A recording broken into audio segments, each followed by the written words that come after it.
নমস্কার বন্ধুরা, কেমন আছেন? আশা করি সবাই ভালো আছেন। গণেশ রেসিপিতে সবাইকে অনেক অনেক স্বাগত।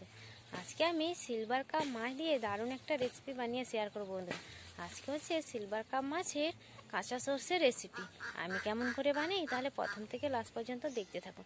বানাতেও কিন্তু খুবই সহজ আর খেতেও কিন্তু অসাধারণ। একবার হলেও এইরকম রেসিপিটা বাড়িতে একবার বানিয়ে খান, দেখবেন সবাইকেই খুবই ভালো লাগবে।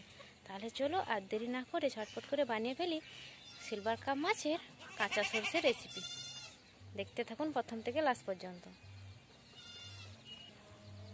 দেখুন বন্ধুরা, প্রথমে আমি নিয়ে নিয়েছি একটা বাটির মধ্যে সাদা সর্ষে, কালো সর্ষে, 3টে কাঁচা লঙ্কা আর সামান্য নুন। একই সাথে সিলবাটা আমি বেটে নেব। মিক্সি থাকলে মিক্সিতেও পেস্ট করে নিতে পারবেন, কিন্তু আমি শিলনোড়াতেই বেটে নিচ্ছি।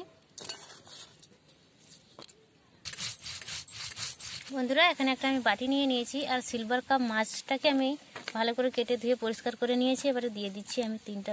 বন্ধুরা, এখানে আমি একটা বাটি নিয়ে নিয়েছি। বাটির মধ্যে আমি সিলভার কাপ মাছটাকে কেটে ধুয়ে পরিষ্কার করে নিয়েছি। আর এখানে আমি 3টা পিস নিয়ে নিচ্ছি, ঠিক এইভাবে, খুব মোটাও না, মিডিয়ামভাবে কেটে নিয়েছি। 3টা পিস আর একটা পেটি দিয়ে দিলাম। এবারে মাছের মধ্যে বেটে রাখা সর্ষেটা দিয়ে দেব।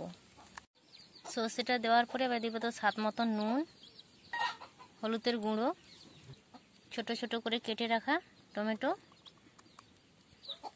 এবারে দিয়ে দেব সর্ষের তেল। এবারে সব কিছু একটা চামচ দিয়ে ভালো করে মাছের সাথে মাখিয়ে নেব।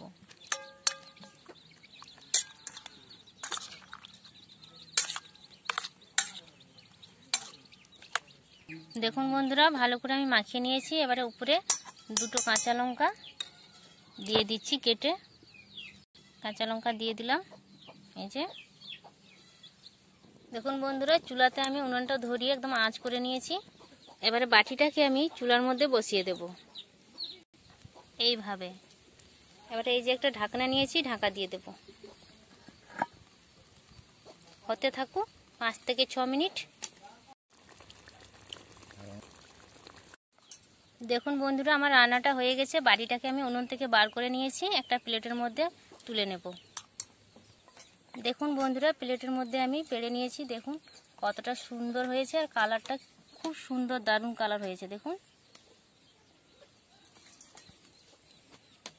তো বন্ধুরা, আপনাদেরকে এই রেসিপিটা কেমন লাগলো অবশ্যই কমেন্ট করে জানান। আর ভালো লাগলে ভিডিওটাকে লাইক করুন আর বন্ধুদের কাছে অনেক অনেক শেয়ার করুন। আর আমার চ্যানেলে নতুন হয়ে থাকলে চ্যানেলটাকে সাবস্ক্রাইব করে পাশে থাকা বেল আইকনটাকে ক্লিক করে দেবে। যখনই সহজ সহজ ভিডিও ছাড়বো সবার আগে নোটিফিকেশন আপনার কাছে পৌঁছে যাবে।